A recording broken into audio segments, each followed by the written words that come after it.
Hi, and welcome to this presentation of the 1956 Constitution of Pakistan. My name is Chris Krugman. So starting off, I want to kind of go through the overview of what we're going to be talking about today. We're going to talk about the events that led up to the Constitution, what happened during the Constitution's reign, and why it ended and changed so many times. So initially, to start off, the partition was made in 1947 because the British decided to leave India, and it made Pakistan a free nation. Now, upon Pakistan becoming a free nation, it still maintained heavy British ties and was kind of treated like an Australia for Britain.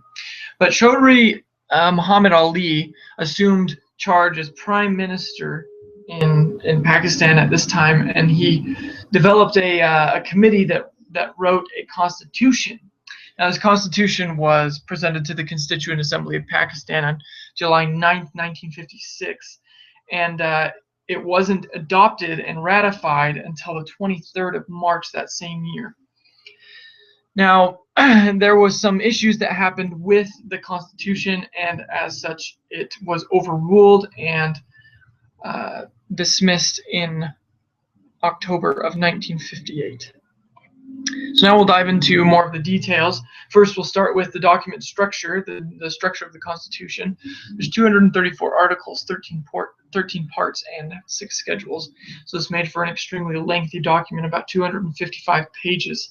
And some of the most important tenets of this Constitution was that, one, it was that the president was required to be Muslim, something we're not used to in the United States. Number 2, he had to have been 40 years or older, and it was the Constitution was aimed at creating a true Islamic society. Now, this will present problems later for the Bengalis, but that's where it stands when it was proposed. So the president also had power to appoint other people to certain positions. So, speaking of the Bengalis and the issues surrounding the Constitution, the Bengalis were not properly represented in the Constituent Assembly of Pakistan. And when the Constitution was initially proposed, at one of the meetings they decided to walk out. Well, that didn't stop it from being ratified in March of 1956.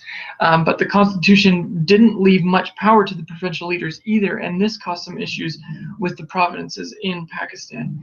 So the Constitution placed a lot of power in the government and in the central office, and the Constitution also gave power to the president to declare a state of emergency at any time, which basically overruled the individual and inalienable rights represented in the Constitution for the good of the country.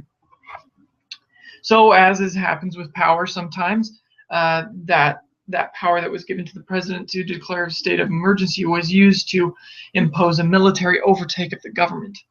So this is where General Muhammad Ayub Khan enters the story, because he was appointed to be the martial law administrator, but because of his agenda, he eventually overthrew the government as it stood and became the new militant president. So as this happened, the newly formed constitution that was ratified was then voided because of the leadership change in Pakistan. So now let's talk about what happened after the Constitution of 1956.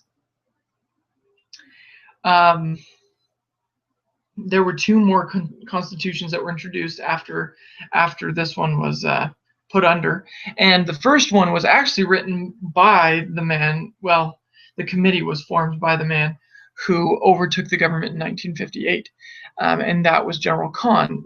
But this constitution granted more central power to the president, and then the Constitution of 1962 was eventually succeeded by the Constitution of 1973. And then the Constitution of 1973 in Pakistan is what we know of today as the Constitution of Pakistan. So kind of the moral of the story is that the Constitution has been revised and edited by almost every presidential figure in Pakistan since these constitutions were being written. And so that is the presentation on the 1956 Constitution of Pakistan, and I hope you enjoyed it. Thanks.